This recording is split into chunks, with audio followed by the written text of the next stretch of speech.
I've always felt different.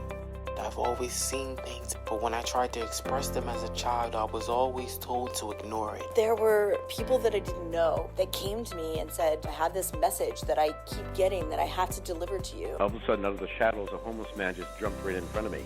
And he said, I'm a soul just like you. I love it. I wanted to understand the universe and who and what we are and what are we doing here. We're all part of this amazing soul wave tapping into each other. This was a major life changer. You are a light. You have helped me a ton. Thank you. You've given me the courage to live more from my soul. Millions of people are awakening. So wake up with Michele, the place to hear the best-selling authors and experts in the fields of cutting-edge self-help, personal growth, metaphysics, and spirituality. The soul path of awakening.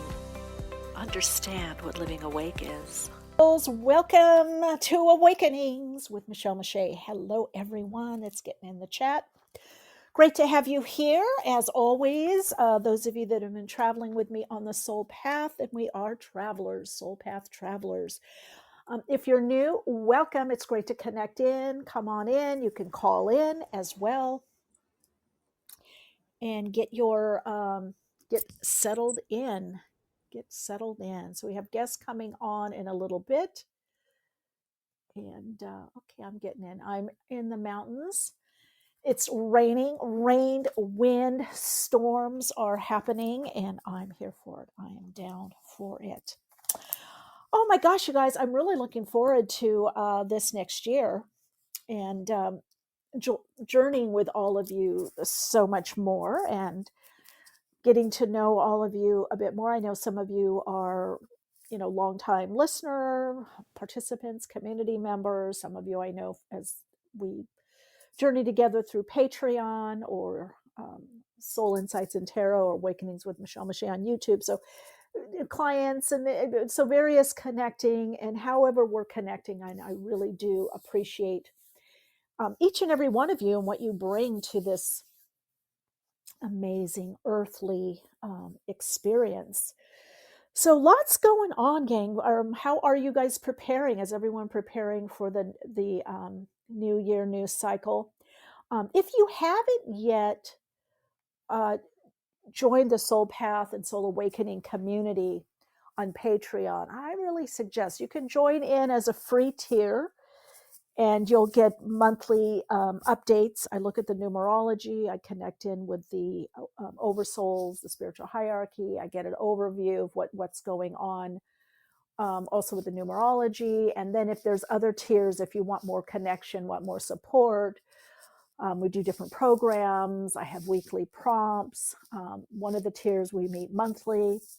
So it is a great way to stay connected and understand your soul path, your soul purpose, if you have a soul mission, and really align to that and activate. Most importantly, activate and gather with others. And again, you can get the amount of support that you want or don't want, or maybe you just want to check it out. But I've been posting a lot about what's coming up in 2026 and to some degree beyond.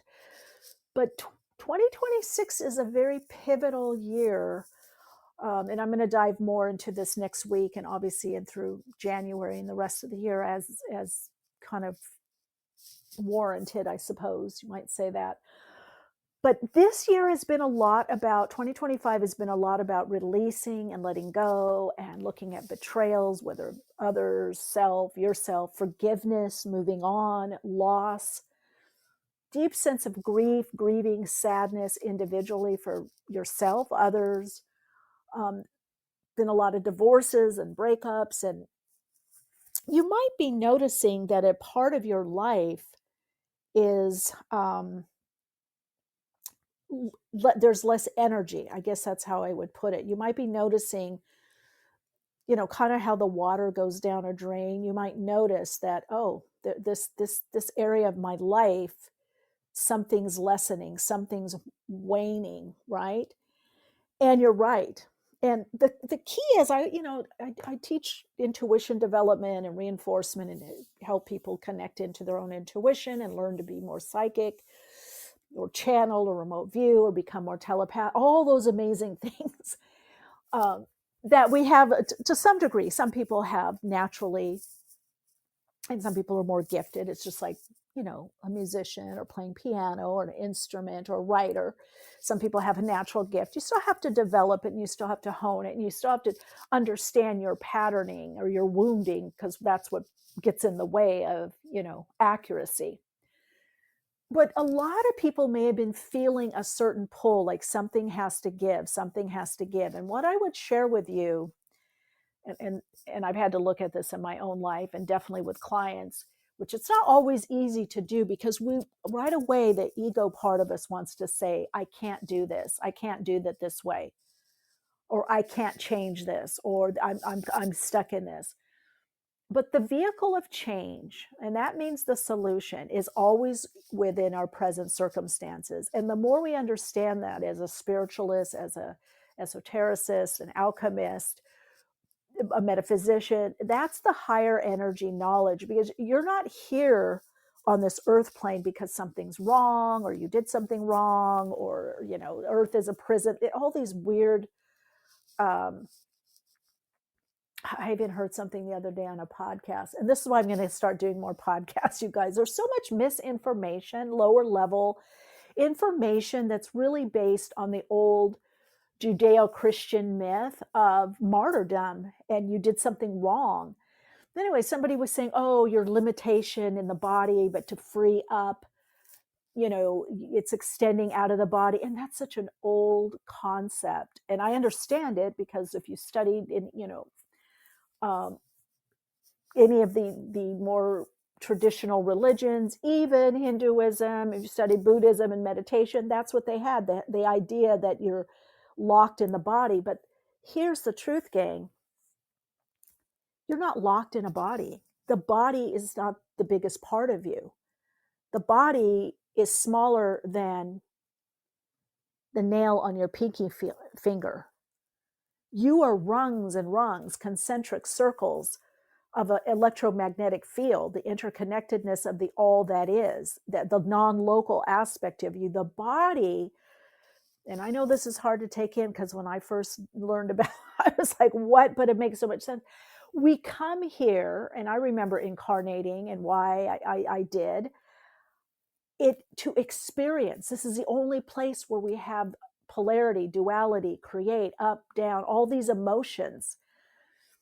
So, there's interesting, obviously, distortions, etc., that play out due to the vibrational complex of frequencies and kind of the earth game. And we're, some of you have heard me talk about this, that we're changing this, we're shifting this focus, because we're on the ascension. Doesn't have anything to do with religion. You could look at it that lens. Ascension just means when we descend metaphysically, we descended into matter, mother, to know what matters to us, to have this earth experience. And so the devolving or descending, or the fall from grace, however you want to look out of heaven, there's so many different ways to look at it, is to have these various experiences as an individual or individuated aspect of God, or the all that is, the soul. Now, what's happening is, due to the nature of how this planet works and the experiences and expressions, and how there's a little bit of a distortion. And I'll give you an example, and I'll wrap back around this. So this distortion creates the idea, and then there's a little bit of misuse of power in there, a little wounding and misunderstanding, that we became separate. Now, if you look at the word sin, it just means without. Sin. It's again, I'm looking at it metaphysically. It seems that we're separated or without that connection to the all that is. And so this is why we have this over focus on authority figures, whether parental or God, or, was going to save us, or the president or the prime minister. Everybody is going to save us, because we feel disconnected from source. And we were taught that through having always these intermediaries, a priest, a shaman, all these intermediaries. Not bad to connect with those people in various ways. A rabbi, everybody, what is it, imam. You had to go through. You know, you had to go to confession, you had to go through Jesus, you had to go to the priest to get to Jesus, and Jesus would get you to God. You know, so not allowing that direct contact.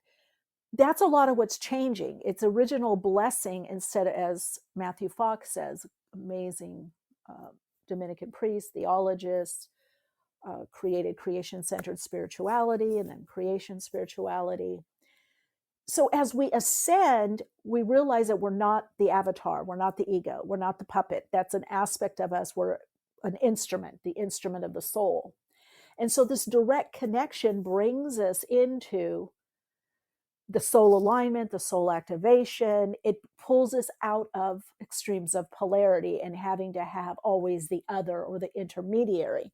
So it's changing the game. We're ascending. We're still going to have the similar game, but the rules are changing, the perception, the awareness, the understanding that I am seamlessly connected. And so as we get out of the extremes of polarity, that's actually what the ascension is. So it changes the dynamics on the earth game, the all that is aspect of us, you know, and some of it is just completely subconscious or unconscious. It's just, if we had kept devolving and descending into matter, we would become extinct because we were going too much in a direction of cut off, you know, too much ego or egoic or the wounding. And all wounding really is based on a separation originally from love, the binding force of the universe, however you want to look at it. So as we're ascending, but on the earth plane, there's always a level of distortion to keep things in existence. And you guys can check this out. I've done this before. I used to do this in my one of my meditation classes that I taught at Agape Spiritual Center in the University of Transformational Leadership there. If you take a metronome, you know, and you clap, it's called as-ising. If you clap at the same time as the metronome, you will hear no sound. And some of you, I know I have done this, may even have this with a person, you know, when you come into complete union with something, it it goes back. That's what samadhi is when we're meditating and we can't remember where we were or what we did. We just lose touch with the body. We go into the all that is.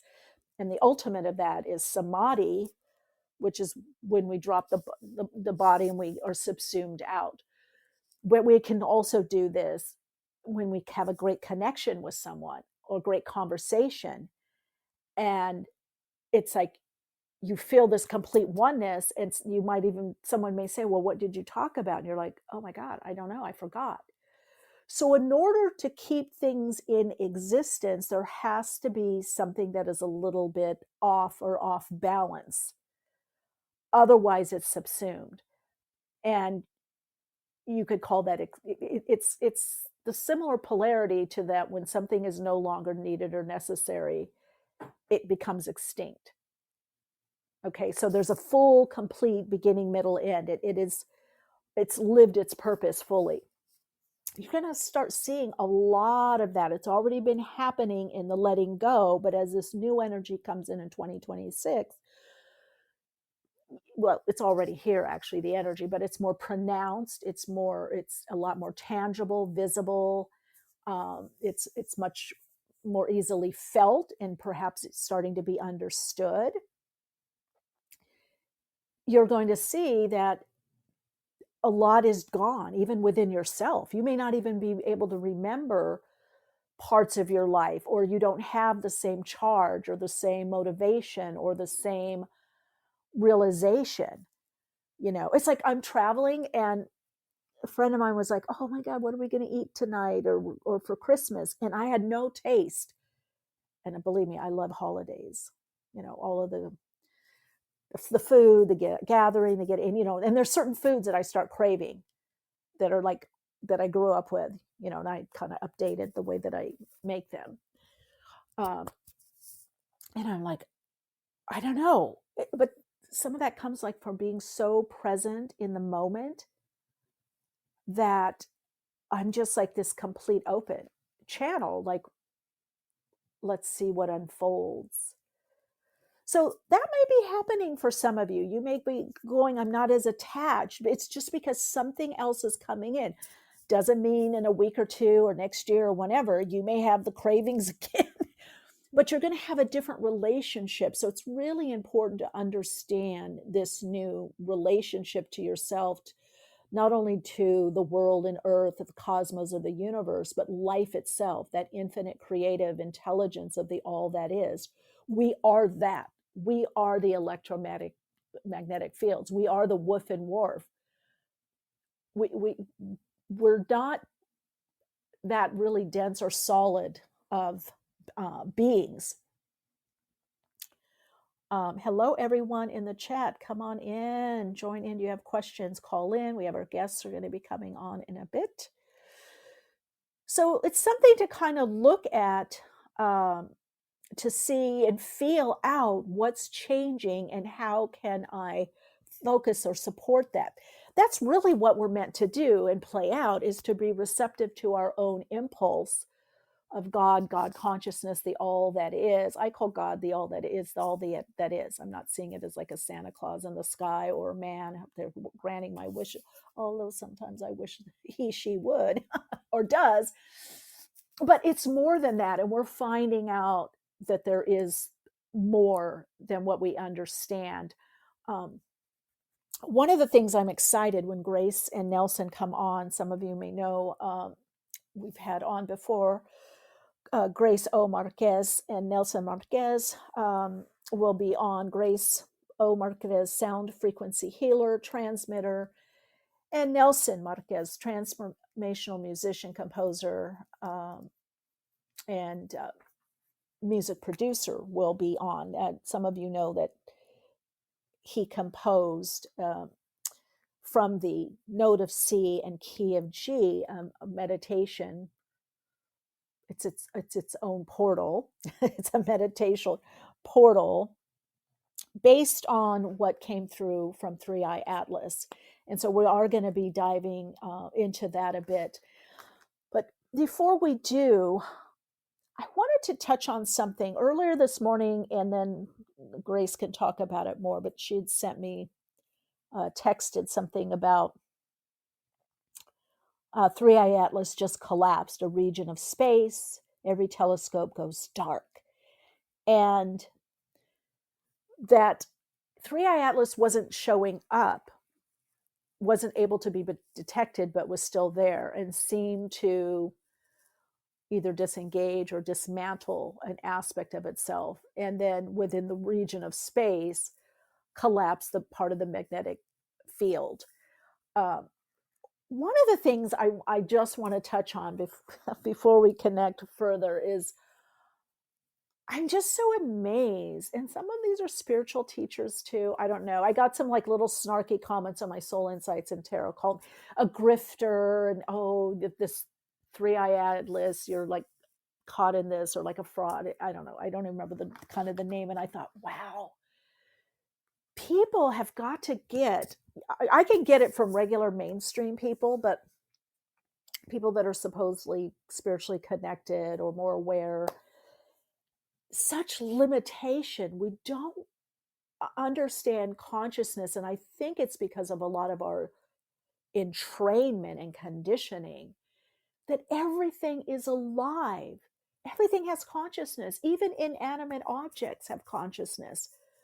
I don't know about you, but I've had, especially back in the day, I remember one car I had that I would just jiggle the spark plugs and I would send it love. And people know about healing, getting cars going by doing Reiki energy work. And I'm like, wow, we have such a long way to go. Some of us, not everyone, but just in the kind of the general, is that we're constantly affecting everything with our level of intuitive understanding and connection, connectivity, that the plants, the trees talk to us. The trees bend towards us. I remember when I was studying in England, I was studying energy work, and I had these plants at this house I was staying at. It had a huge conservatory with all these amazing plants and kind of a little seating area. And I would just tune into the higher vibrational frequency of me, and then extend my awareness and channel healing light energy through my hands, and the leaves would bend, and to some degree the whole plant. I used to do this at zoos, which I wish some people had taken pictures of, because at one zoo, I think it was when I was living in Chicago, I was doing this, and the animals would lean towards me. And I remember doing this with a giraffe, and the giraffes came up to me. I got a little scared because giraffes are kind of big, but there's a fence, but it was low. And I just connected in telepathically, and I extended my energy out towards the giraffes. There were 2 in one pen. And then a third one, which I later found out was a male, that they put in another pen to not impregnate the 2 females. And I extended my energy out. I aligned to that natural pause point, that portal above the crown chakra, and then I drew the energy through my hands. And you could do it even without the hands up. And I took a breath and then brought the energy in. So I connected with them and then drew the energy in. They all came over to me and were leaning their necks way outside the gate at the zoo. And I'll never forget, a whole little circle of people came around me and were watching. And this little boy came up and he said, "Hey, Mom, look at this. The giraffes are leaning towards a lady over there. Well, let's go look. What's going on? Do you see that? They're leaning toward." And I thought, wow. And I'm bringing this up because a lot of people were telling me, "Oh, 3I-Atlas is not, it's disappeared. It's not going to be around. It's not going to come." And I said, no, it's been there, because the originally contact, connection, and communication I had with them, they said they had been here before July. It's just something in our frequency that shifted enough to detect. And I do believe that this interstellar is a beingness, it's a consciousness, perhaps not the way that we understand consciousness. I do not see they're up in a spaceship in metal up there, but it is conscious, it is awareness. And I can tell you, in fact, Grace Nelson and we did a wakeful dreaming interplane journey and a ceremony and ritual. What was it, on the 13th, I believe, of December of this month. And I connected into that frequency of 3I-Atlas, which specifically works on the heart chakra. If any of you that listen to and the videos that I did, watch the videos, and I recorded my first experience, how the heart was opening, I felt this piercing. Now, not everyone knew that,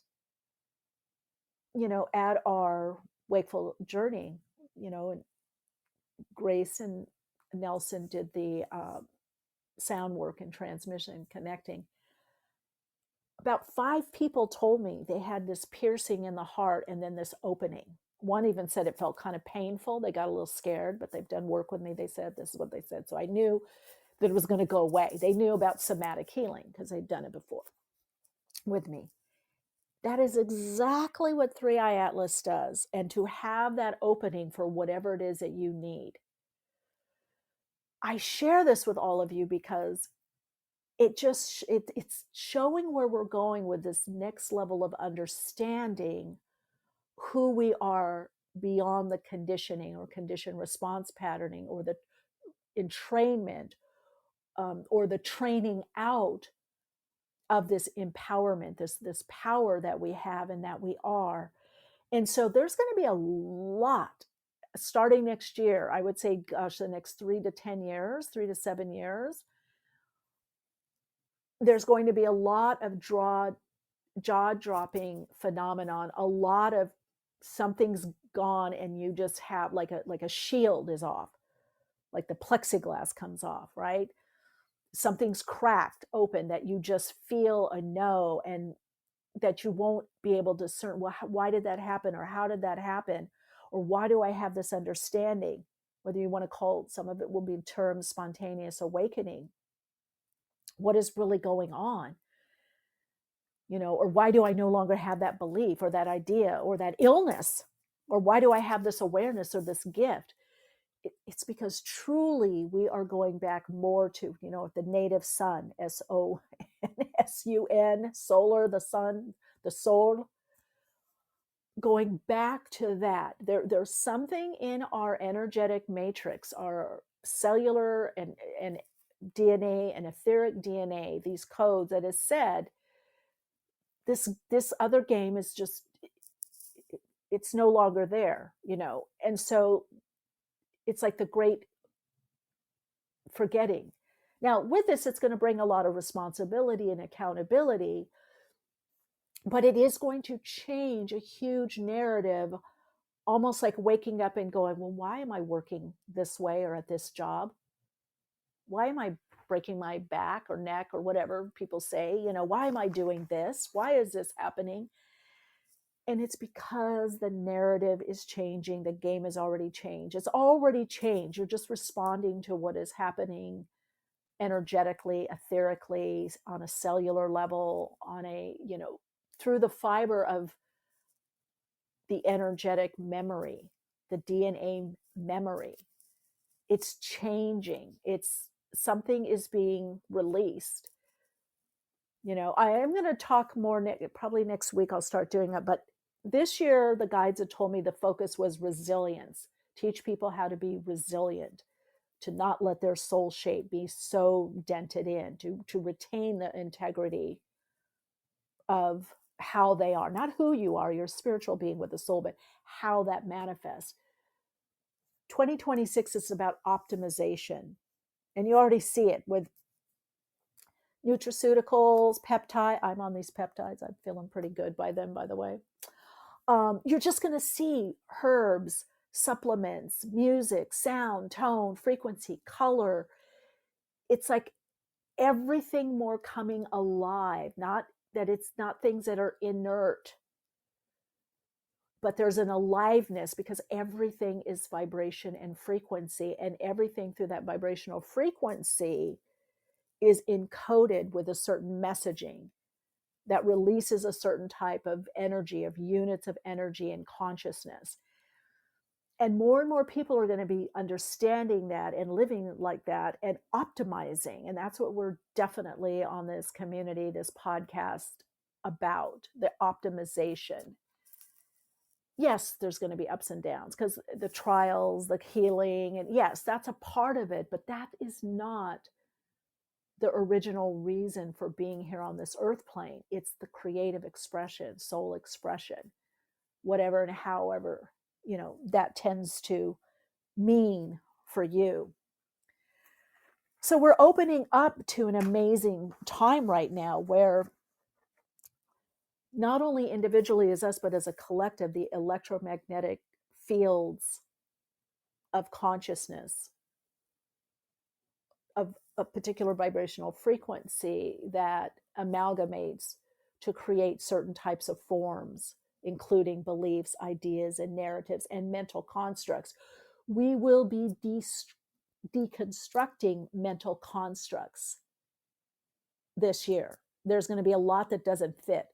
So what I hope to say to you and inspire you to do is to pay attention in a compassion, playful, loving way and follow what your own inner you is doing, your inner guidance, your higher self, the navigating aspect of the soul, the infinite creative intelligence, God, the all that is, spirit, whatever you want to term it, that's activating you, your activation, that you're following that and not fighting it. Because that's what a lot of the issues and problems are right now, individually with people, in all kinds of groups, individually, groups, organizations, corporations, political party, people, because they're trying to hold on to what was or get back to what was. And the more that that's not happening, you're seeing a lot of resistance. And that's that oppositional force, which some people think are like evil or,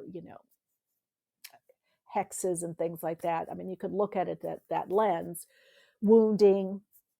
It's just the oppositional force that comes up until the new gives way enough. And then what is opposing, what is pulling back, what's retrograding, right? It's like 2 steps forward, 2 steps back, or 1 step forward, 2 steps back. That retrogressive pull, that regressive pull starts shifting and then moves forward. So you can be ahead of it and in alignment, attunement with your own vibrational frequency, the frequency of the all that is, by trying small things. Do something differently. Play with your mind and go, okay, I don't think I can do this, but I'm going to try. I'm going to try a new way. I'm going to just entertain this. Because what's happening, a lot of people aren't entertaining. It's like, oh, I can't do that. That's not going to work. Or I don't have the money for that. That's not going to happen. No, there's always a way around it. You have to try in your own way within your particular circumstances, and then that will meet with the emerging consciousness and the energy that is coming in now. It'll get you out of that regressive pull.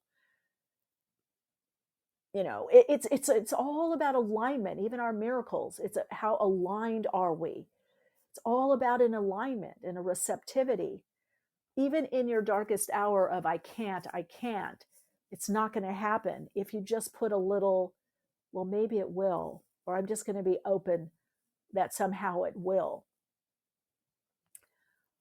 I was so, hell bad of not wanting surgery for my knee. And I'm like, I don't care. I'm going to wait. Something's going to come up. I didn't even want to do, because I hate needles, PRP or stem cell, having to go out of the country.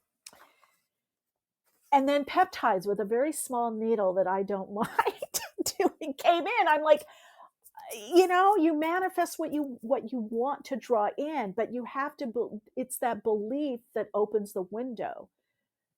And it's not like a belief of, oh, everything's going to work out well, I don't have to do anything. You have to do things that align you, but on a mental level. You know, in hypnotherapy, we call it suspend disbelief. They say you don't have to believe. You know, in fact, when I used to do a lot of medical hypnosis, I don't know if I believe in this. I say, hey, you don't have to believe in this.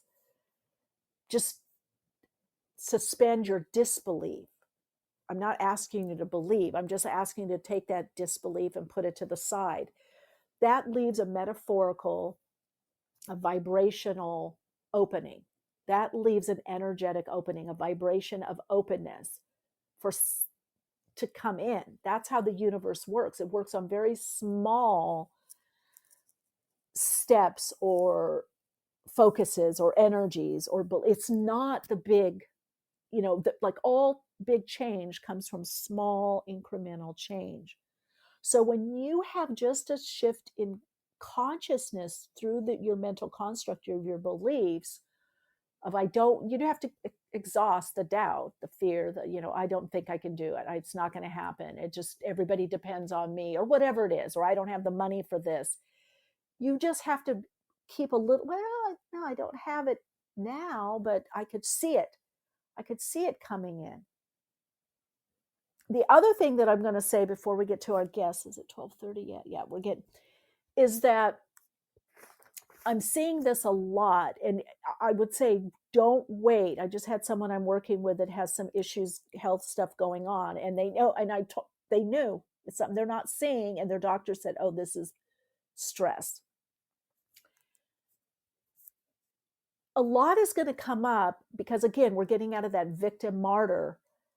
If you are staying stuck in the martyr, you're going to this. I'm telling you guys, I'm just warning you, starting this year, you're going to have some uncomfortable conversations with friends, family, significant others, boyfriend, girlfriend, husband, wife, partner, whatever you want to call it, workmate, where you're going to have to, because otherwise you're going to be stuck in the regressive pull, and your higher self is going to devise an extreme situation. And I've seen it with a few of my clients. I'm like, okay, this is happening because you're doing it to you. It's not God. It's not the universe. It's your higher self saying, they're not paying attention. They keep sticking in this martyr victim role. It's you doing it to you. Now we have to amp up a little bit of a illness here. We got to do this. We got to take away the money. We got to do that. You're going to have to ask people around you. I don't care how old they are or how young they are. If it's a toddler, if it's a 2 or 3 year old, They can put their, their napkin in the trash, or they can bring their dish to the sink, or put it in the, in fact, kids love doing this. If it's an 80 or 90-year-old, the soul has no age. So you're going to have to ask people in your life and in your environment to do more. You do not want to stay stuck in the martyr, I'm the only one that can do this. I'm the only one. No one can help me. I'm the only one. No, you have everything set up. And see, this is to break the narrative, the patterning. We get into situations and we're like, I can't say this because this and that's happening. I used to say this when I did a lot of bereavement counseling and the shamanic work, and I was working with families, and they're like, oh, I can't say that because they're dying. I said, you better say it. If you're going to yell and scream, who cares if they're dying? And people will be, oh God, I can't say this. I can't bring it up. It's not nice. Yeah. Well, what's nice is being real. And that being, that soul has no age. It's a construct to keep you limited and in fear and perhaps guilt, envy, anger, frustration, that the soul, for the soul to move on peacefully, whether it's to a new level, a new learning, a new soul expression, or to move to another dimension and cross over, it wants peace.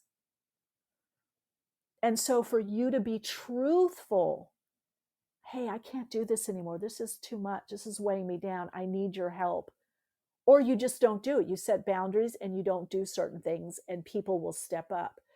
So I'm just going to say to everyone, you could either call it in on an extreme level, a very jarring level, have your higher self concoct some situations.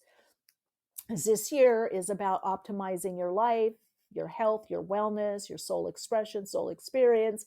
And optimization means cutting back or cutting out what is no longer serving you and the other people.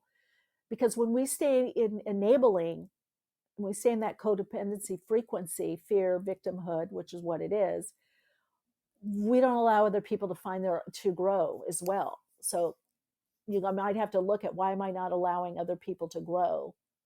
Why do I think I have to do it all myself? So just a little friendly kind of warning, pay attention, wake up call. And everyone will know what it is for you. It can be something so small, and it could be something that you perceive as quite big. But optimization, what optimizes yours and everyone else's life around you. And it's to look at the spiritual and also metaphysical aspect of what's going on in your life, not only from the ego, the entrainment, the conditioning, the conditioned response patterns, or from those ancestral or generational transmission that this is how we do it. This is what's passed down. Your father was a barber, so you'll be a barber, and your child will be a barber. And it's like, well, I don't really want to be a barber. I think I want to maybe be a artist, or I'm a horticulturist. So you have to look at what's passed on. Is it optimizing? Is it optimal for you? Okay, beautiful soul lights. We have, I'm so looking forward to Grace Marquez, Nelson Marquez. We're going to be diving in. You can also put questions in the chat, as well as call in. Hello. Hello. Ooh, sound is good. All right. Hey, you heard my Sounding good. Good to hear you. You as well, both of you. How are things going?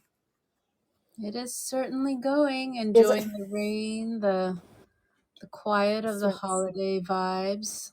Yeah, right? It's kind of very inward.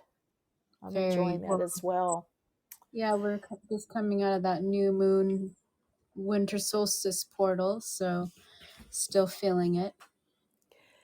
There's a lot of energy with that. And also with our inner plane journey that we all did, and with the participants.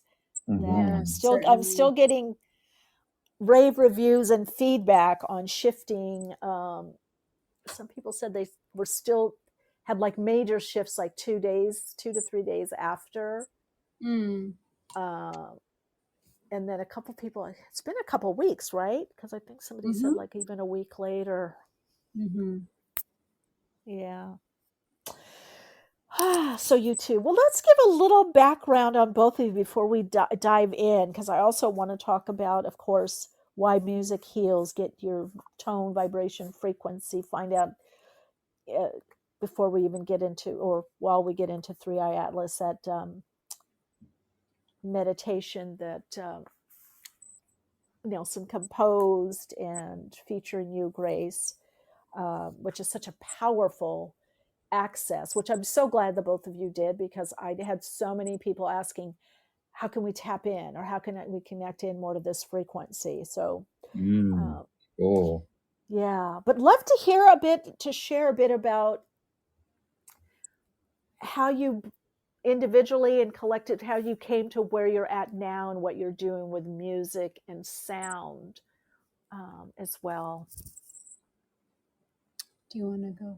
Well, okay, Go so first. I have been in the practice in this vibration of sound healing, using sound as a healing modality. So I use mostly tonal instruments like crystal bowls, vocal toning, and at times certain chimes, and rarely percussive instruments, but I would, my most percussive instrument would be shakers and the gong. And this practice has, led me to weave with certain musicians, like my beloved here, Nelson. And it has definitely opened up so much more texture and access points, and a different channel when you're alchemizing with another energy. And our energy is quite special and unique, not just in life as a couple, but it does seem that we're at a place and point where our integration of our union is definitely being amplified in the sound frequencies that we're collectively sharing right now. Is there anything you want Now, to add? Grace, are you using consciously different, I guess, frequencies, or would I say notes, with chords or notes with what you're doing? At times when I go into sound session, it turns into more of a channeling. And I work in colors, so sound and colors go, they're kind of one and of the same. We don't see the colors, but sound does emit the frequency of colors. And I often work in the frequency of colors. The notes, I go to the notes that where I know intuitively is going to be emitting a certain frequency of light, color, and because I'm not classically trained, I don't go to music mathematically. I know it's there, but I'm more using the intuitive channels and the artistic channels that I'm trained in. That's why I go towards the light and color. Okay. Makes sense. I like that. And Nelson. Hey, yeah. So I got interested in making sounds very early. I think that was a big part of my solace as a child, is making sounds and writing songs. I wrote my first song when I was about 6 years old, and kind of continued from there in whichever ways that I was able. I started with drums, and then I think my mom noticed at one point, or no, there was a music teacher that noticed at one point. We were in at my parents' work, and every time a song would come on the radio, I would go to the piano they had in there and pick out the key. And there was a band leader. He had a Sousa band of all things, and he noticed that I was picking out all the keys on the piano, and he went up to my mom and he said, "Hey, your son is really working with his ear and music. You might want to consider getting him some lessons. He's really like checking out what every single song that comes on the radio. He just goes and taps out the key." So I started studying jazz piano, and then my jazz piano teacher was a little bit rigid, so I would come home and play guitar. I've always been a kind of wily coyote of musical instruments, even from the time I was a little kid. So now, after pursuing aspects of production and songwriting and performing, I spent a long time working with vocal expression as well. And one of the things I learned, I remember listening to this early Prince interview when he was in Europe, and the interviewer said to him, "What singers do you like?" And he said, "I don't listen to singers. I listen to voices that are expressive, and that's what I follow." He was a teenager at this time, and I think they were in France. But things like that really made an impression on me. So when it came time to work with a master vocal coach that mainly focused on expression, I went in that direction for about 10 years. So all these modalities, you could say, are in the mix and in the toolkit, and I'm now kind of working on melding those two things. The expression with whatever musical abilities. I actually think Grace is a really very good musician in what she's picked up in her circumstance and conditioning. She has a great ear and has a kind of natural ability towards actual music. I feel what she was saying about kind of reaching into her intuitional toolkit.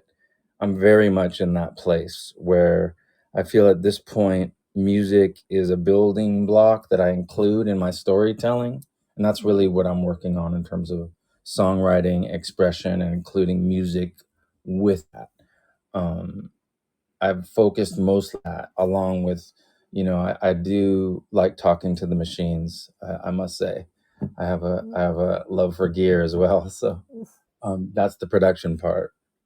So much Writing you and the can do with stage. that, right? Yeah, really. Yeah, it's another aspect of the palette. So, working on balancing those things, right? Because that whole kind of Martian mechanical side, along with the kind of Venusian expressive heart side, it's like finding that balance right now. And I did the production thing heavily for another kind of almost decade.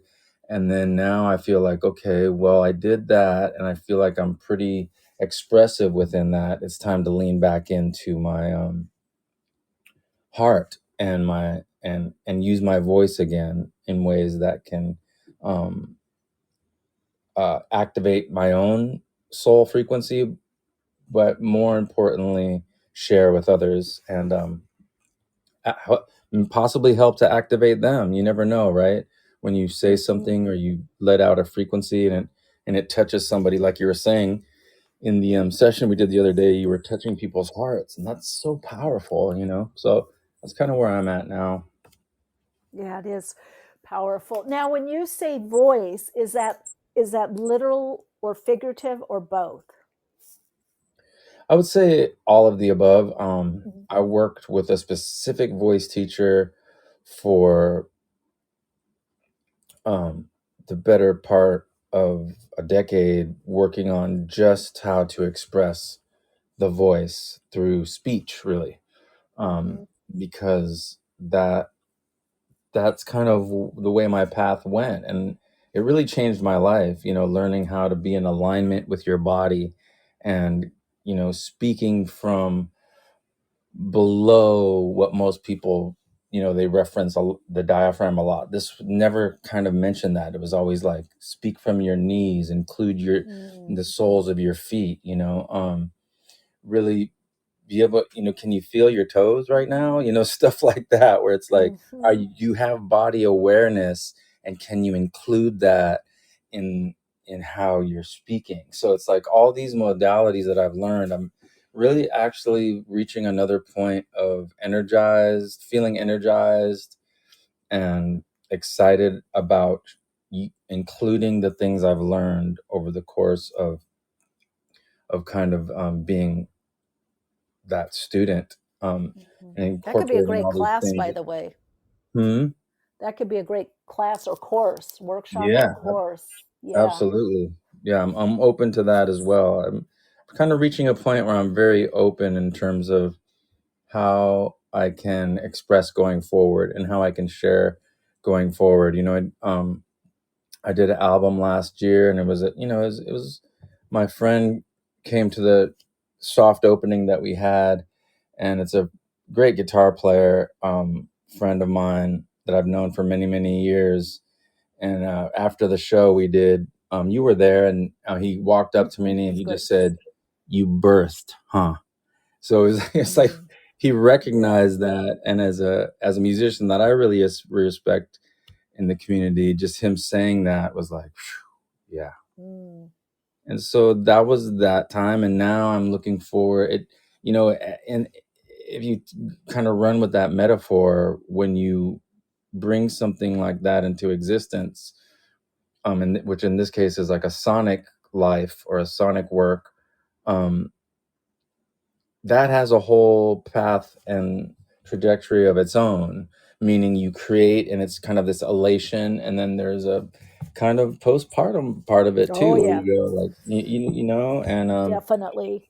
yeah, so having gone through that, this year especially, I'm finally getting to the point where like, wow, I am getting energized about the next phase, and working with Grace is definitely a big part of that, and what she brings to the table in terms of her intentionality. And like I said, I notice many, many musical abilities that I don't think she always either recognizes or voices, but literally with her voice and her instruments that she plays, I feel a very keen musical ability, which is inspiring. And all the stuff on the meditational and spiritual aspects, I'm really just working on absorbing and including all those things that are gratefully around me, like Grace, like yourself, Cosmo, and the rain today, and just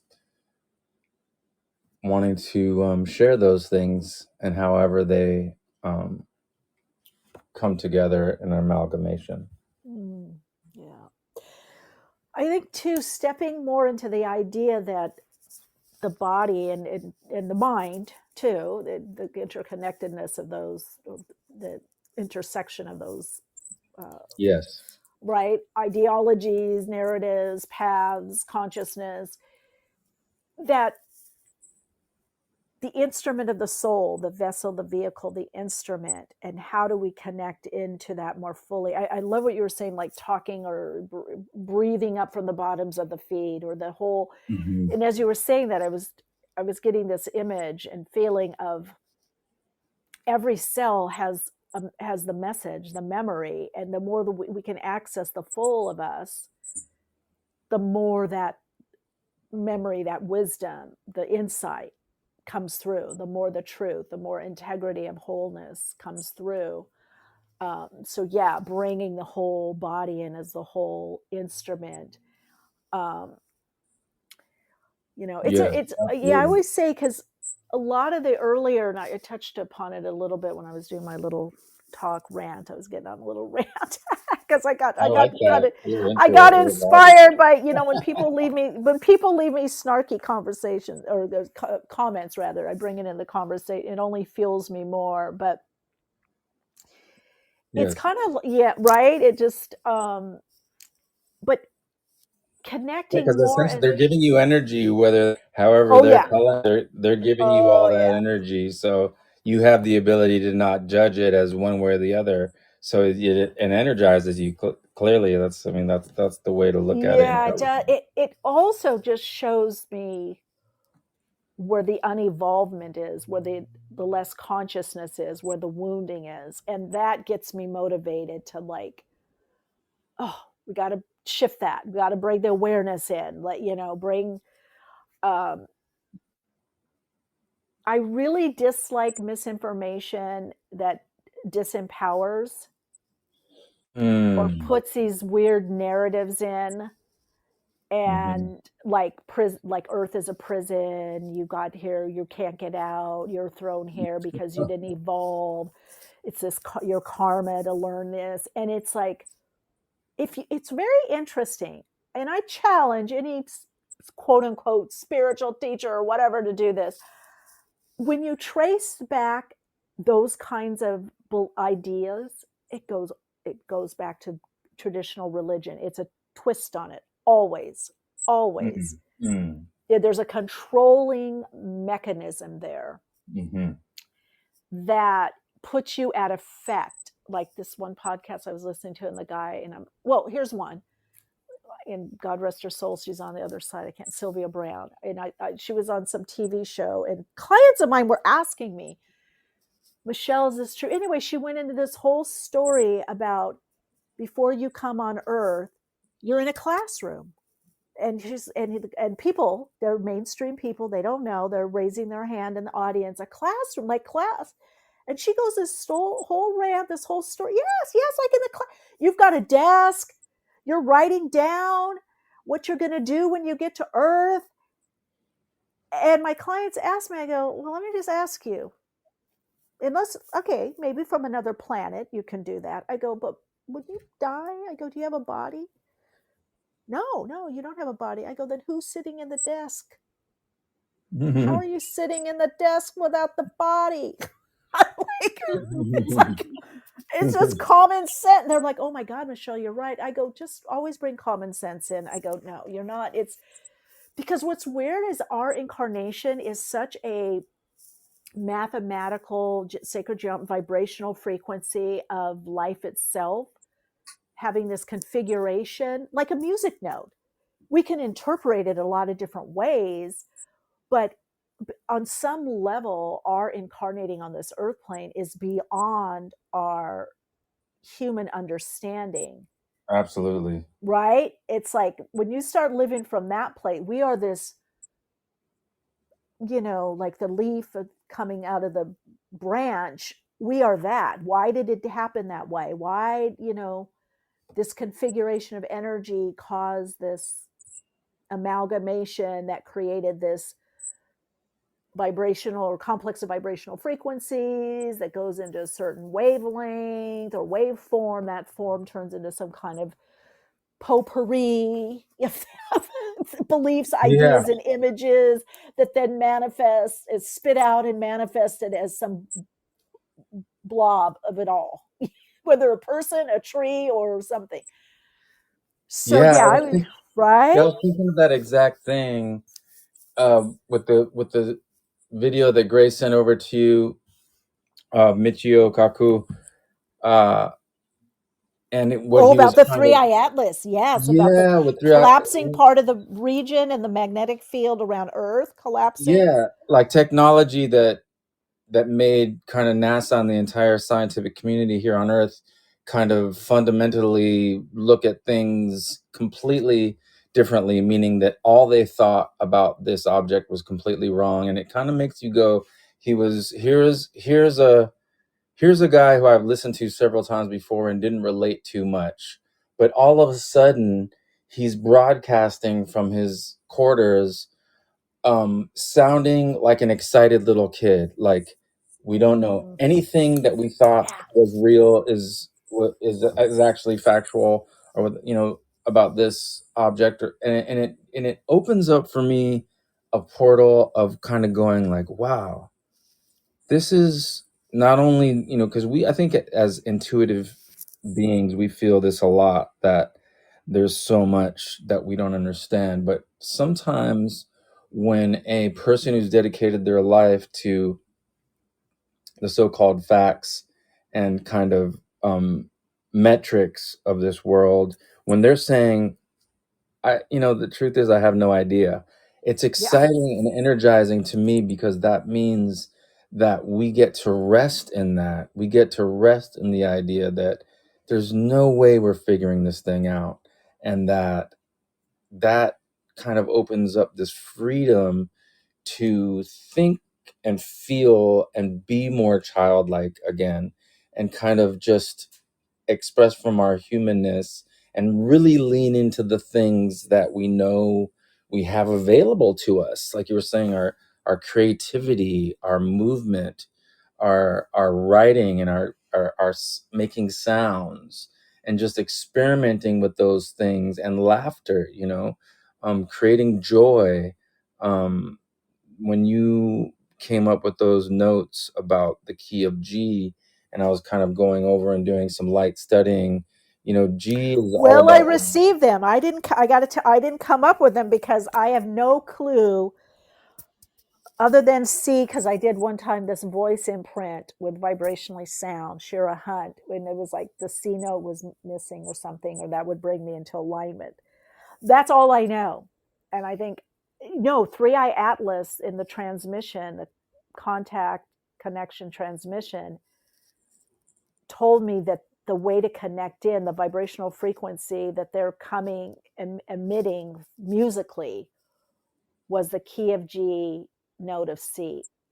So I got to make sure you know that. Yeah, I had no clue. No, that's it. Thank you for Yeah, because you guys made some sense of it. I was like, I have what is that? Yeah, I've really been meditating on that, and I realized I was reading in a sound book last night, like every single object kind of needs a sound for it to animate itself. So literally working with musical notes, we're talking about the creation mysteries and how things were actually animated and brought into this world in the physical sense.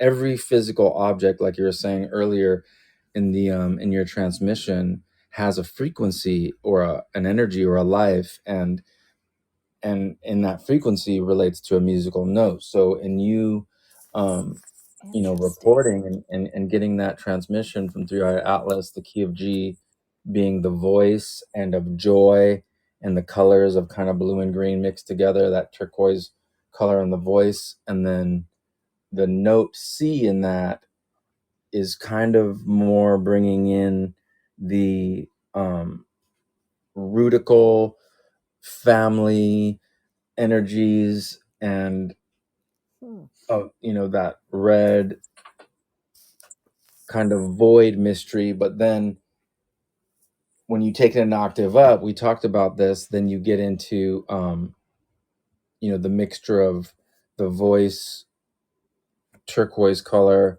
and the high octave of the upper chakra. You get into the violet realms. And it's just it's not that we know what that means per se, but we can feel into how violet feels, for us, as whether it's as kids or, like you said, the soul has no age. We can play with that idea. Yeah, and along those lines, what I found very powerful, having like done a lot of guide work, whether people on the other side as a medium, the spiritual hierarchy, oversouls, ascended man, it's very interesting that those beingness, those aspects of the all that is, kind of always have like a tutelage, like a teaching, kind of a guidance to do this or do that. And to your point, the interpretation of what does that mean? I mean, we have like a kind of a outline or a skeleton of what something means. It's kind of like chakras. You could say, oh, it's pink, but should be green. It's like, yeah, but I see pink when I see the heart. I don't see green. You know what I mean? 3I-Atlas, when came through, was very clear. It's not.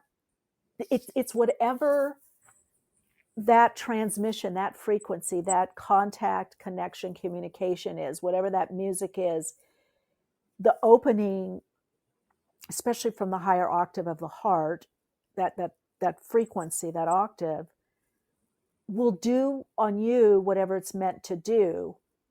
And so someone, maybe they start talking more, or they do speaking. Some people, they go within and make I don't know, handmade journals, or somebody does, landscaping, or somebody else opens and has a heart open and their relationships deepen, or they find their love of their life, their soulmate that's their life mate, or whatever it is.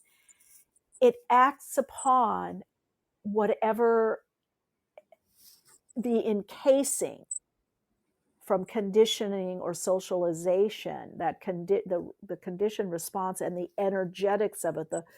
I kind of see it as like a shield or plexiglass around that can be dismantled, that dissolves vibrationally. So in a way, you can do you, whatever that is. So I find it very interesting that it's not instructional. It's purely vibrational. It's energetic. It's a vibrational frequency. They even showed me a pulse. It's a waveform, and it has a pulsing action. So that pulse is really dismantling or breaking free the congealing around the heart chakra, that each person has that experience of whatever that did to them, whatever that congealing or protective mechanism due to life has done. So it to me dovetails in what you're saying, and what you're saying is really kind of expounding or elucidating on their energy, is that it's very individual or personal. Absolutely. The way the frequency affects one person to the other is 100% that interpretational and subjective in a way. And also when you were saying about the pulsing, Grace can probably speak more to this, but when you hit the notes C and G together, there's a certain vibrational quality there, a certain harmonic in that perfect fifth, as it's known. And then when you add the C, which is the fourth degree of the scale, it literally creates, and I think maybe that was part of the reaction to the tone portal that we created together. It's those notes together is a constant kind of pulsing, a constant kind of pulsing that happens, that occurs most in when I would listen to Grace's sound baths, or when we would go to one together. Certain frequencies, when they clash in a way or resonate together, you could also say create a constant pulse sonically that is physically, it's palpable in the room. And I think that is one of the elements that creates the bathing effect of what they call a sound bath. In other words, when these notes are resonating together, they're creating a pulse that your body can feel physically, and it literally massages the molecular structure of the individual in the bath, or in this case, if you're tuning in meditation portal that we created, then you're kind of tapped in based on that information of the key structure that they're emanating. You're tapped into that frequency physically from the moment you begin listening. So it's fascinating. Yeah. It pierces. And Grace, what do you make of that in context Often, of that? yeah.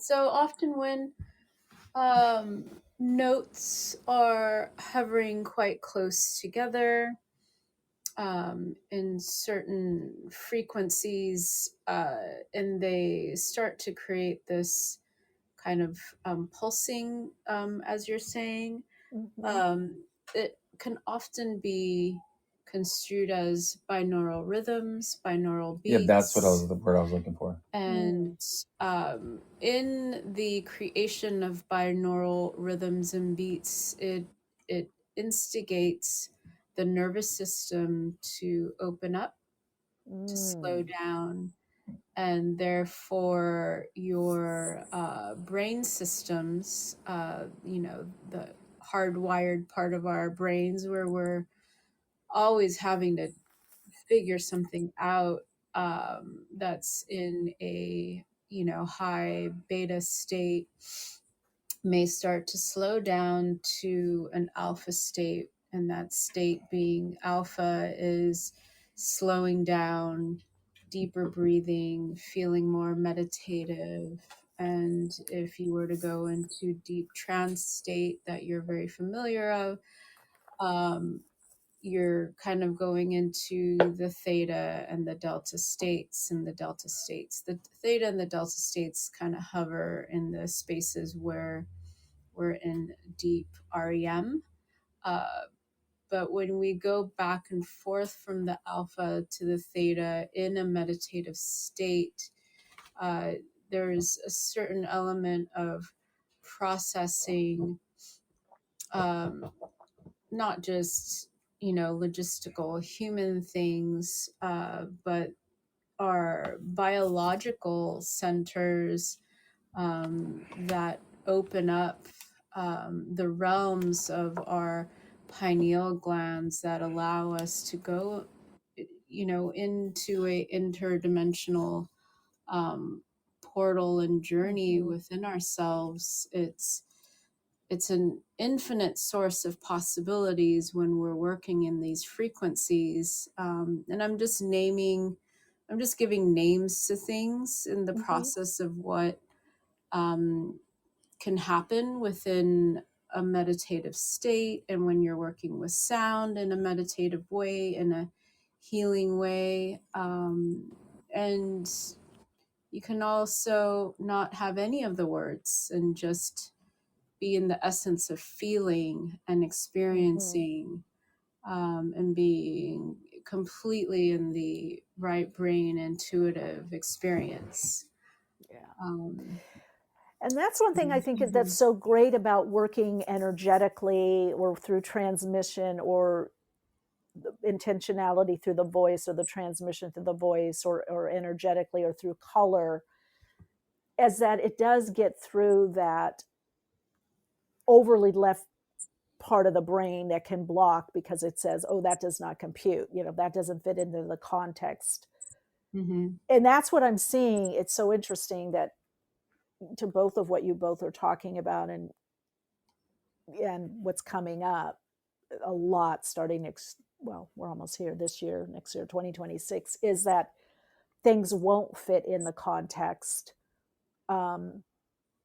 I was listening to a podcast the other day with Brett Weinstein, who's a evolutionary biologist, and there's a new level of biology, and I don't remember what it was called, DEM. I can't remember now, but anyway, I'm not recalling, but maybe it'll come to me. But there's been this whole movement of how we didn't just evolve from an evolutionary standpoint we know we didn't come from the ape, right? And we know that there's different people with different levels of consciousness and different proclivities. And he was talking about how certain things are developed. How does something happen? Where does that evolutionary aspect, that leap, come in? Especially if it's just spontaneous, you're not taught something. So there's a lot of questioning of course, a lot of us know how we came here.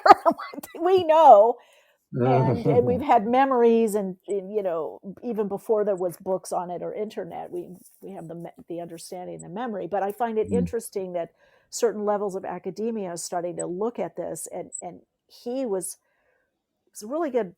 I think it was on Joe Rogan, if I recall. It was just a few nights ago, maybe a week at the most. But I was dozing off listening, and then it started getting real good. And I was like, boom, I don't care how late I'm going to hear this guy. Because he was so excited about, what this means, that there's not necessarily this evolution. Like there was this human that was discovered that really looked like a gray. And I think it was in Colombia or someplace in South America. Peru, maybe. Peru. Yes, you're right. Peru. 3 fingers, looked like a gray. And it's like, it's challenging this idea of yes, we're all similar DNA, but no, we're not an ape. We didn't come from that, or the dolphin. We're aspects of. And so now there's this, all this new evidence that's being uncovered that's challenging the old mental constructs. And that's a big part of this next wave of the awakening, is challenging the mental constructs. And I find one way that seems to do that is through sound, tone, frequency, music, words, and even not even the words, the energy behind the words as a carrier wave, that it puts you in a different frame of mind, just by hearing certain music. Sometimes you might hear certain song or music that you didn't think something was possible, or you had a bad day. Now all of a sudden you have a good day because of the notes and the way they're put together, notes and keys. But yeah, so I just find it it's interesting how it all comes together, this dismantling and putting back apart, pulling apart and pulling back together. It's happening in different ways, but it's definitely also happening through this 3I-Atlas connection: music, tone, sound, frequency, beyond just our cognitive thinking, beyond our, it's something so beyond subconscious or unconscious, that I feel like this next level of awakening, it's so somatic, it's so in the body. We're not necessarily sitting down and going, well, I don't do that anymore, or I don't think this way anymore. It's just a very pulse of us in our life is changed or changing.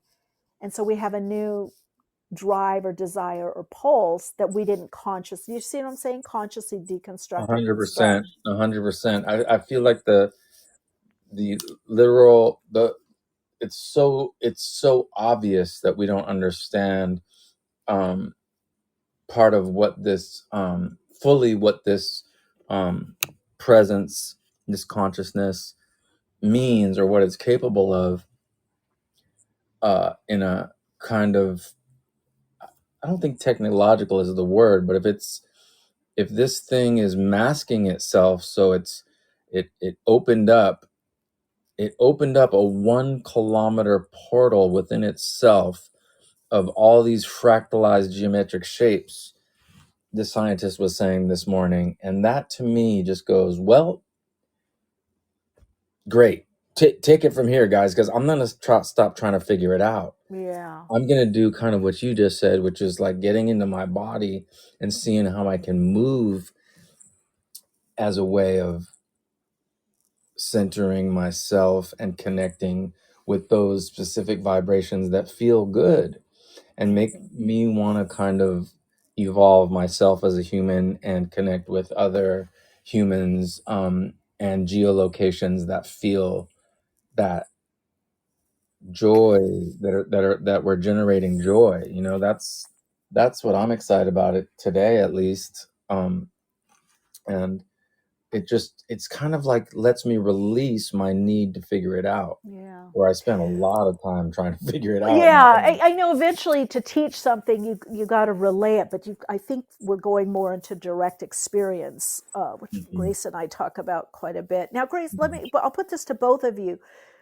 I'm wondering if this is going to be more about the direct experience, to experience things that we can't necessarily define. And I'm wondering if that's reflecting a part of us that can't be defined. That's so interesting that you said that, because as Nelson was expressing just now, what came to me was just exactly that perhaps this interstellar being is reflecting an aspect of what is within our own self. As I just mentioned, what happens in deep meditative states and how it's connected to the pineal gland, and that access point being a source of infinity within our own selves, and much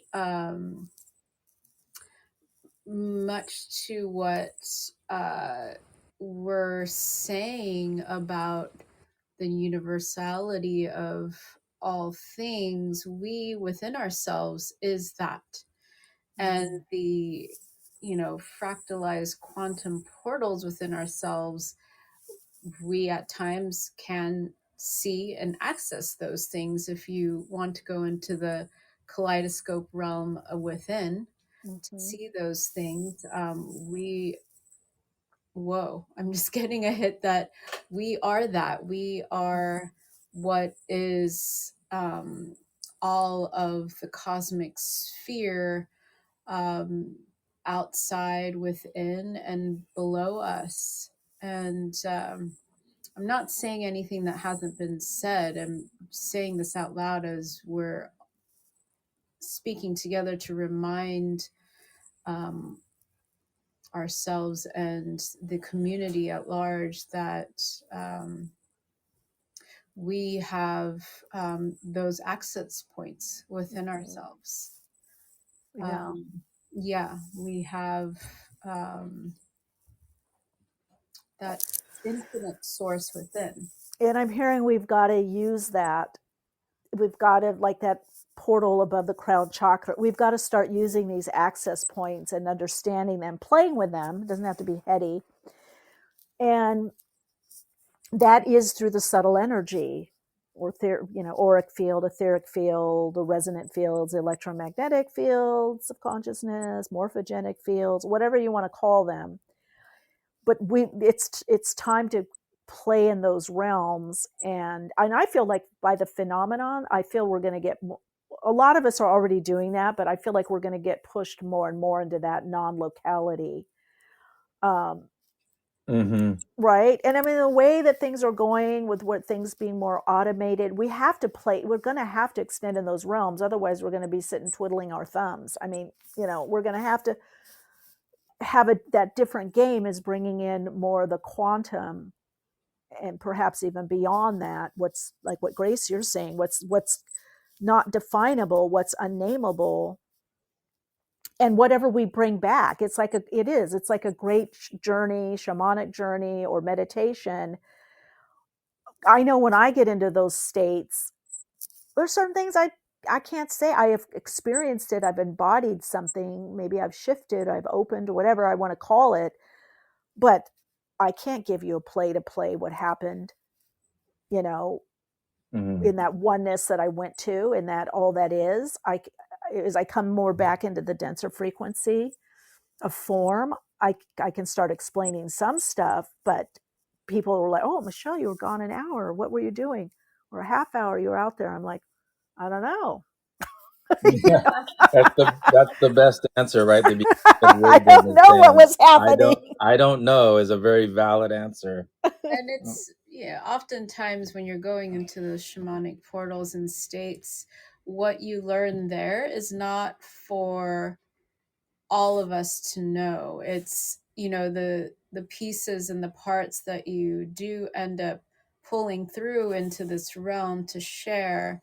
And this goes for everybody, because I feel what I'm feeling is that we are being pushed to become all master teachers within. And we're going to be coming from this one plane of student and teachers all in one, and being in that, I want to use the word humility, that understanding, that compassion, that equanimous state of seeing one another on an equal plane. So there's no hierarchy, guru states of any kind. And yeah, that really wanted to be said, because I know. I'm not going back to the beginning of where I started from. I love it. Well, as you were transmitting that, I was getting direct transmission. And so if we're going out of the extremes of polarity, us and them always, victim, martyr, abuser, if we're going out of that kind of that narrative where you have to always have the intermediary, we're going into direct transmission. And that would be it gives you the choice to receive from and through others, but the understanding that you're not separate from source, you're an aspect of. You are that. You're not separate from God. Mm-hmm. You are that. And so when you were sharing what you were sharing, I'm getting that's like it's moving more into the direct transmission, which is also,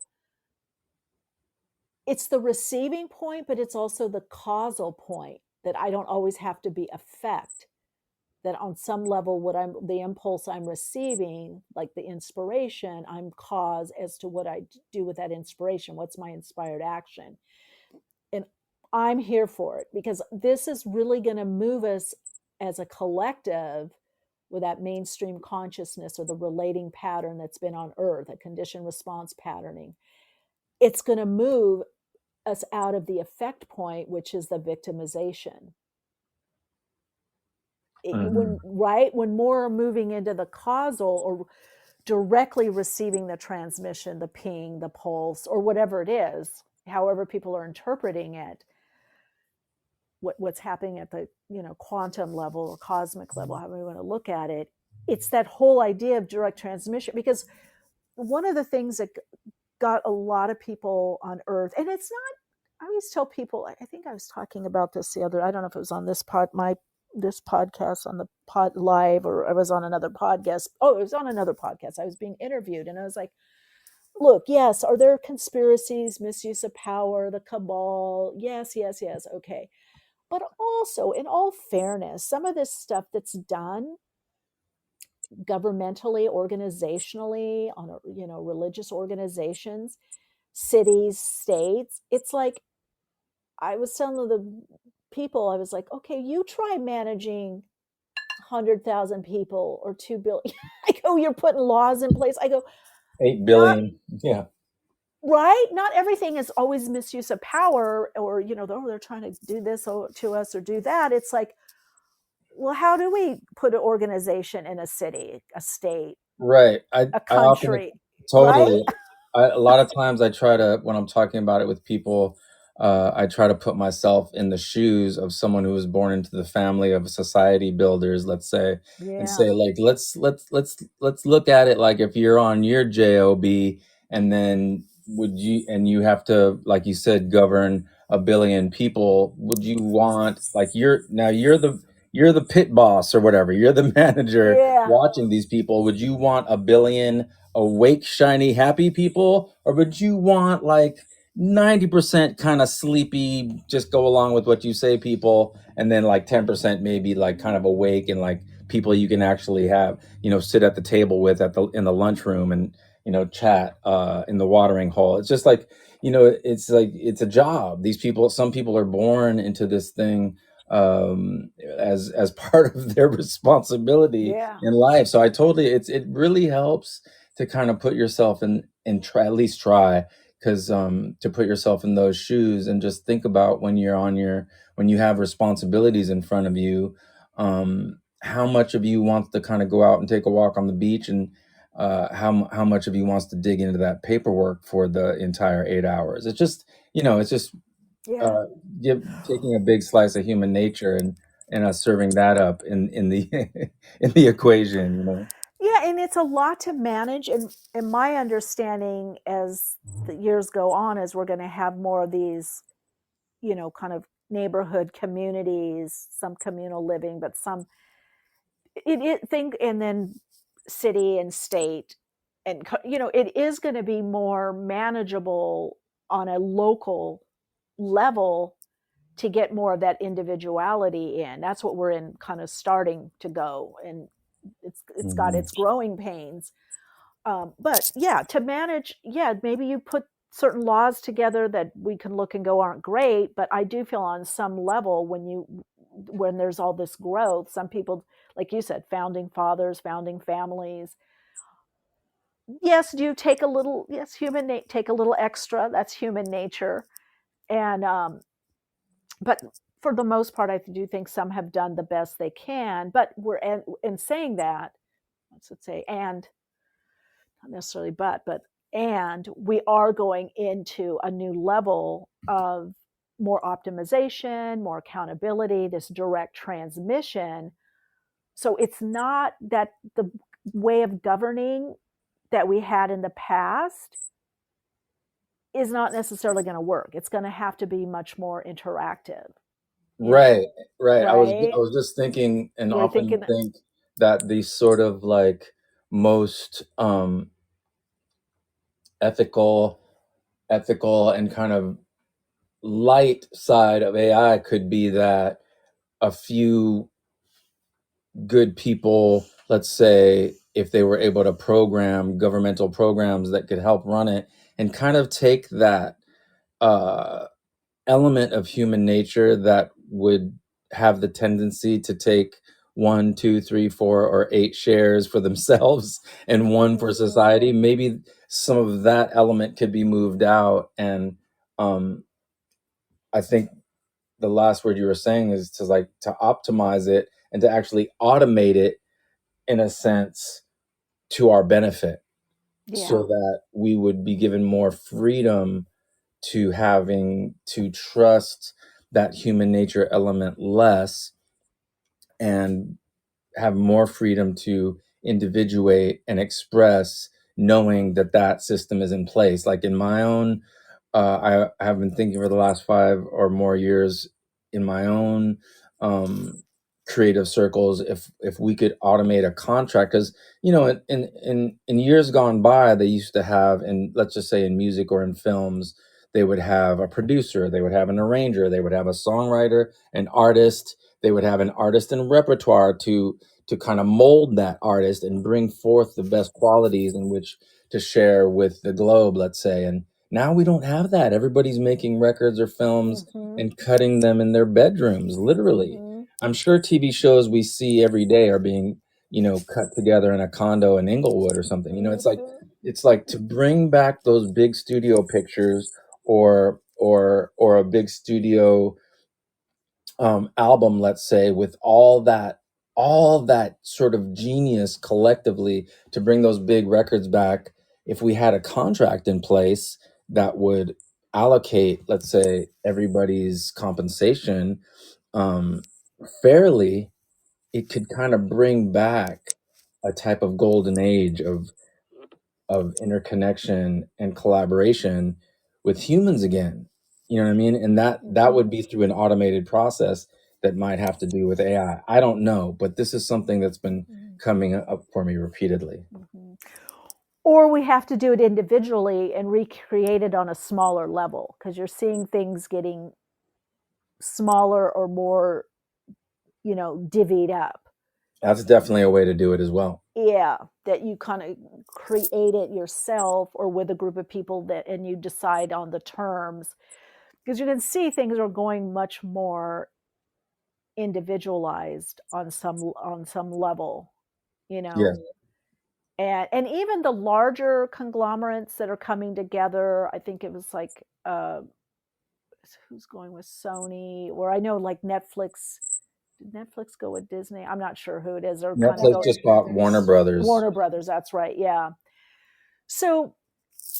And Paramount won't accept it. They want to offer a cajillion dollars to revisit the contract that's already been put in effect. Well, and what's interesting, because I work with a lot of people in that field, in the TV film industry, and kind of but it's interesting when they do have these big conglomerates, they still, to your point, cutting something, direct, editing something in a condo in Inglewood, they're still having to they're not keeping very much in-house. They're hiring contract workers or freelance.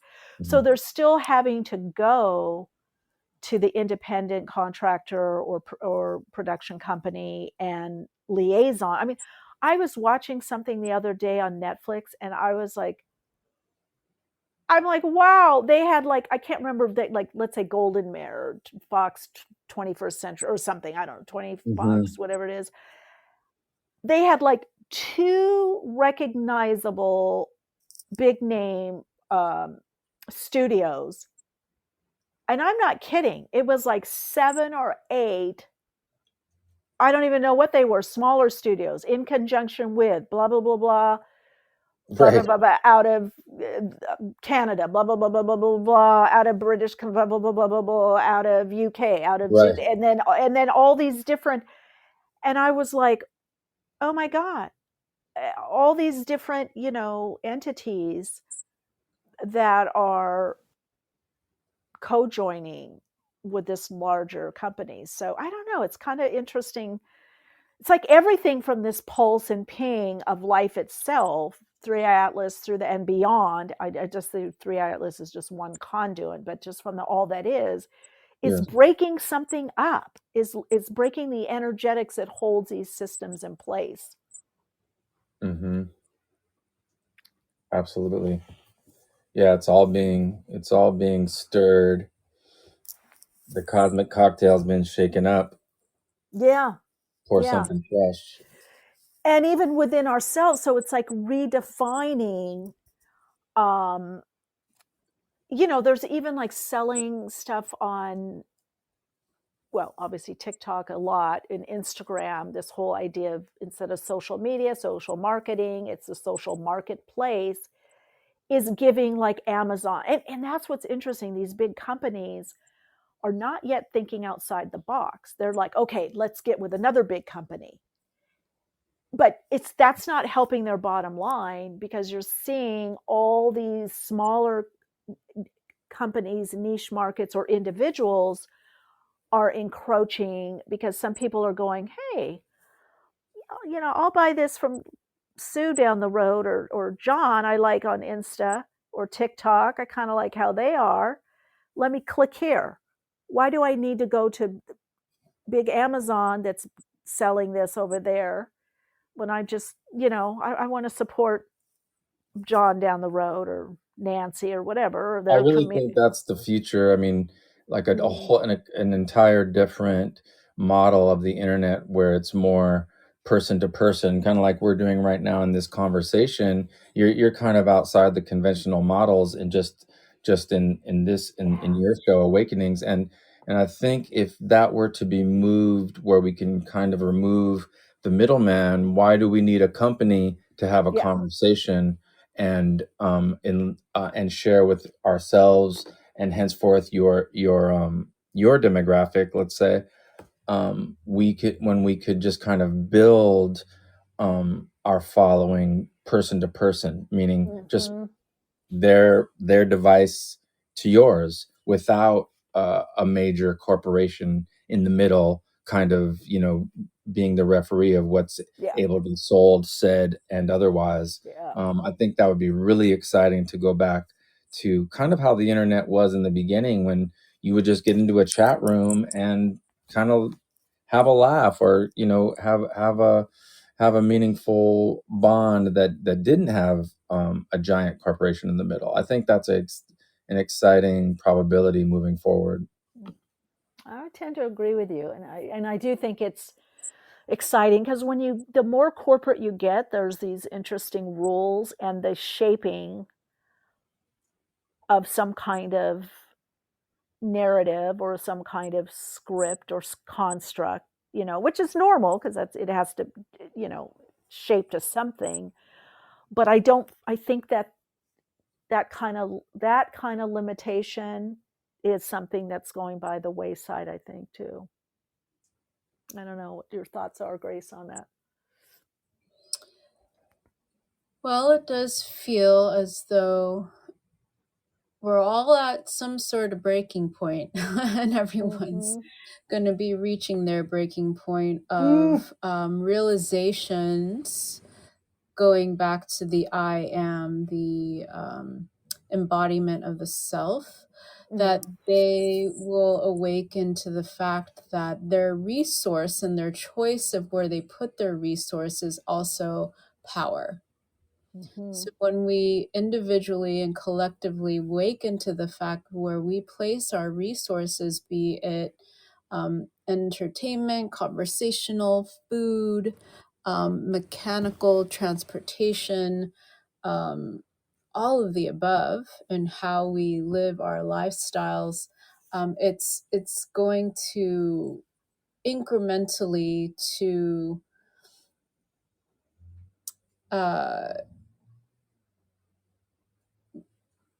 speed up towards a bigger shift in Yeah. all of it, in economics and commodity, and how we navigate these systems and what is the new system. And so if we just start from where we're starting, and I feel that we're doing so today here, and all the offerings that you offer, and as well as Nelson and myself, we're part of that incremental shift that is, if you zoom out, is part of a much bigger movement that's happening right now. And having these conversations and putting that into the etheric field, it's being transmitted, in the space of infinity, because sound is infinite. Light and sound is infinite. It's the energetic. And Grace, you said what is so powerful, and it's like 5,000%, I feel, in my accurate, and 5,000 million%, if that's even a thing, pi something, I don't know, that if anybody wants, right, what is it? What is it? To the nth degree, I don't know.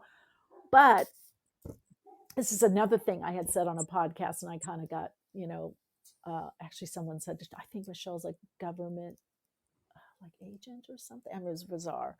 But I was saying, stop protesting, racing your energy. That does nothing. It never has to the big time.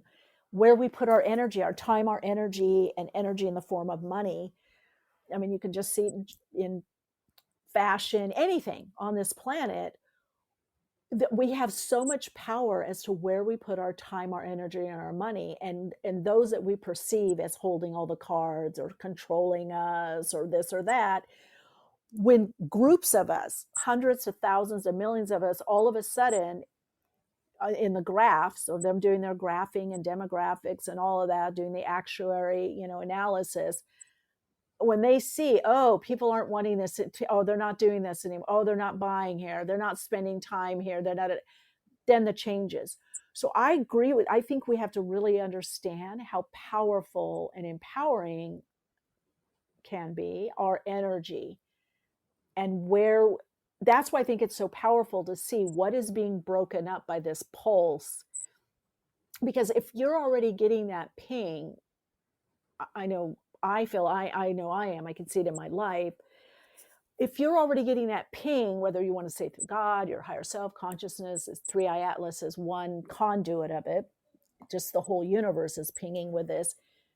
There's something congealed that's breaking, thought forms, their mental construct. There's a narrative, a storyline that we have individually and as a collective. And somehow this vibrational frequency, ping, shift, all of the above, if you want to say it as a breaking up the old waveform and bringing in the new pulsation, is causing us to go in a different direction. And therefore, because it's always the energetics first, the narrative or the belief or even identification of feelings is or emotions rather, is later. It's there, but we give it context, we give it meaning. I think on the most base or fundamental level, to your point, Grace, and this is already happening energetically. Now it's like, how do we respond to this within ourselves and our environment, and understand that it's coming from us. I mean, I think that's one of the biggest things I want to say, because sometimes I'll hear my clients say, what did I do wrong? Or why is God doing this to me? Or I guess I'm learning this lesson, or I don't know why the universe is doing this to me. And I'm like, it's not the universe, it's you. Yes. It's you. And it goes back to what we were discussing earlier of the embodiment of the master teacher within. And the perpetual, we're all going to be perpetual students till the end of our earthly days, and knowing that we are the master teachers embodied as well. And that can extend I mean, the way I'm phrasing things can seem kind of in like a woo-woo spiritual sense, but if you want to take it to like a, logistical 3D realm of, where you shop, where you put your, where you put your Mm-hmm. paycheck, at the end of the day, and where you're spending your resources, and what is the habituations and what's not, and what are you investing in and expanding yourself. That is power too.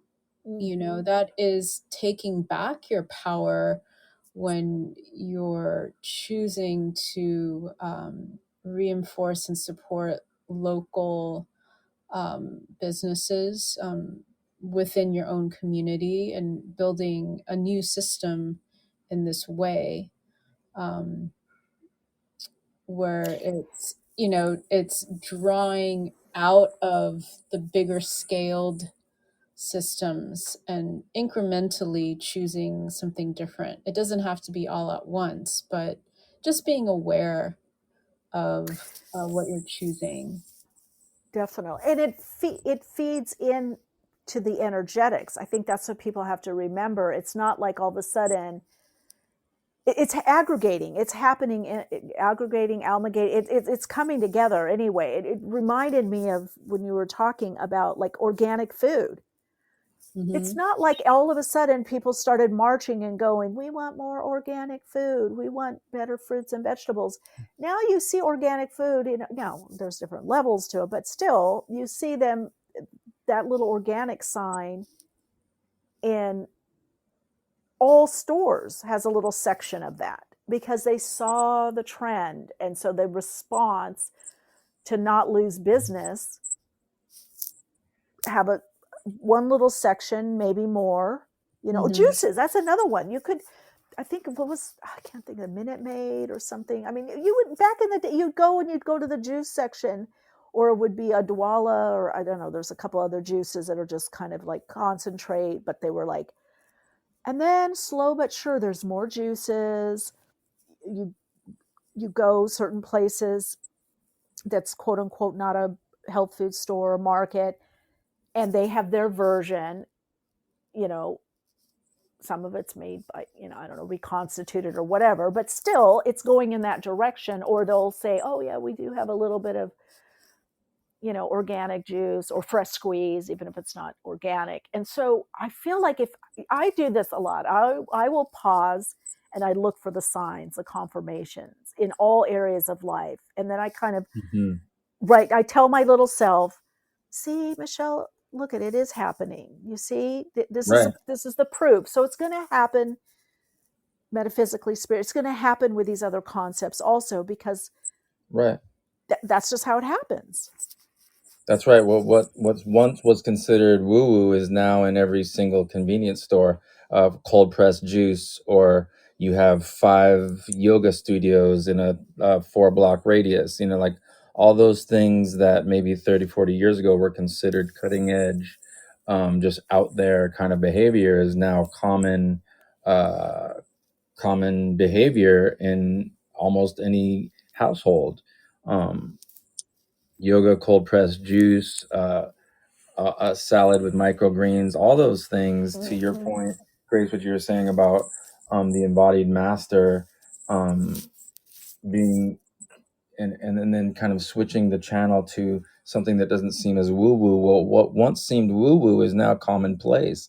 So in sharing an awareness in the present moment of the embodied master, when someone asks us a question, I like that idea of just saying, I don't know, could be an embodiment of the ascended master, as opposed to coming up with an answer. You know what I mean? Or like you were saying, proliferating untruths or misinformation. That could be an aspect of putting forth aspects of the ascended master. So it's like, yes, the wheel is moving forward, and today, with that sort of leaning into the unknown. When people used to say let go, I honestly didn't know what to let go of or where to begin. Now many years later, I feel like in my practice, say a nightly meditation, just completely letting go of everything and resting into the all that there is completely and fully. There's sometimes there's just no rational way to explain letting go, until I guess you're ready, and then just that feeling of resting like an embryo or like a little child into all that there is, and just melting into that, knowing that there is an intelligence governing all of this. um, and like you said, that's showing up in our grocery stores. It's showing up in what used to be calisthenic studio is now yin yoga and hatha and all these different kind of modalities. So it is right there in front of us, growing and proliferating. And we can also use our practice to kind of stretch those spiritual muscles on a daily basis to bring um, more, more of that energy and more abundantly into daily life. Yeah. Well said. Well said. And all of what we've been talking, it just helps connect us into that and reinforce that understanding and reality. Now, I could go on forever with you guys. Winding down here, I want to connect into that, what is it, note of C, key of G frequency. And you composed, I want to talk a little bit about that, the music that you could, meditation or portal. It's really an attunement and alignment. I mean, it really connects you into that frequency, especially kind of towards in the middle of that piece of music. Want to touch a little bit of where people can find that and anything you want to share on that. I'm wondering if we can play out to that, if that's possible or not. Doesn't have to be. We can I'll put the link in the podcast description also. Yeah, so the 3I, I'll play it in the background as we close out, but the meditation is available on Bandcamp. We made it available that way, so you can go to the Bandcamp website. It's under the Khalifa Dove site on Bandcamp, and we'll put a link up. There's a link on that Grace put on my website at nelsonmarquez.life, and it's also on my bio on Instagram, which is Nelson Marquez Life, all one word on Instagram. And the name of the track is Meditation Portal parentheses 3I-Atlas. And we've been meditating to it nightly, and I think you're absolutely right. It's a direct connection into that vibrational frequency, into G major, which is often associated with a bright and uplifting character, while the note C, which is the fourth scale in that key, or the fourth degree in the scale of G major, creates a sense of tension and anticipation, which is interesting. So, that's part of the message that I see that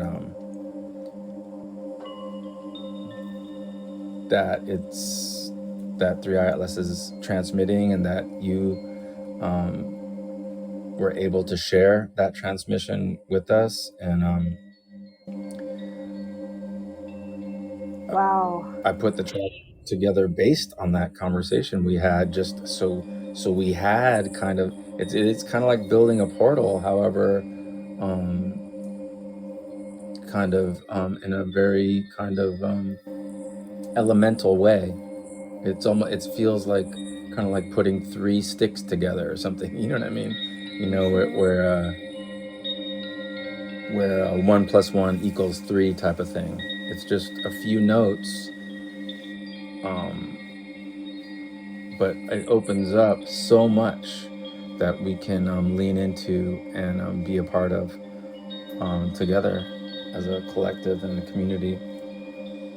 And everyone's going to have their own experience, interpretation, perspective, highlighting the fact that we are all so unique in our experience and how we see. We're all looking at the same thing, but we all have a different perspective on it and wisdom to share. Yeah, that activates our soul codes to come together. Beautiful. Well, those of you listening, you can get this portal, this meditation portal, the key of G, note of C, from Nelson and Grace at, you said Bandcamp, Nelson Marquez. Yes, it's in the link is in the chat. The Bandcamp is under Khalifa Dove, KALIFADOVE.bandcamp. You can also go to Nelson's website, nelsonmarquez.life. It's also on my front page at graceo.net, and it's both in our Instagram bio sites as well. So it's an easy find. We've made it very easy for everyone to tune into. Yeah. Beautiful. And I'll put the hyperlink in the description of this live. Oh, until next time, you two. It's so great to connect with you. I've just loved this. So fun talking chat with you. you. Yeah. I always appreciate the invitation. Yeah, thanks for having us. The aliveness of our conversations, always. Thanks for saying yes and it's a jam session. Connecting in. Great jam. Yeah. It's beautiful. I could just listen to that all day. Oh my gosh. Amazing. Well, beautiful beings that you are. Appreciate you both so much. And until next time, big hug. Big hug. Big hug. Thank you. And to all the listeners of Awakenings, thank you so much. Thanks for being here, everyone. All right, Radiant Souls. This will be in the description box, but the link is also in the chat. I know it's not a hyperlink in the chat, but you can figure it out. Khalifa Dove Bandcamp. Yeah, boy, I'm just great conversation, and I'm just so zoned in, zoned out. Just really feel very expanded right now, and I hope you do as well. Let me know in the comments. Give me your feedback. Share this live. It'll be edited probably later today for Friday or the following week. This will be in the podcast, out to all podcast platforms, as well as YouTube. So let people know. Definitely share the podcast, share the live. Definitely also come over if you feel a resonance and subscribe to Awakenings with Michele on YouTube, also Soul Insights and Tarot on YouTube. You can, Grace and Nelson are on Instagram. I am as well, so come say hi. And if you have any guest suggestions or topic suggestions, you can email me either awakeningspodcast@gmail.com, put in the comments here, DM me, or info@soulplayground.life, either one of those. Just let me know your feedback. Let me know if you have any suggestions or you would like somebody to come in this, have an awakening conversation. But most importantly, just join the conversation, share the live so that other people can join in, and let's keep the conversation going. I'm getting woke and staying woke. Awakenings broadcasts every Wednesday, 12 p.m. Pacific Time. Archive shows available on iTunes. For continued awakened conversations and insights, join the Awakenings group on Facebook. And check out Michele's blog at soulplayground.com. And keep awake.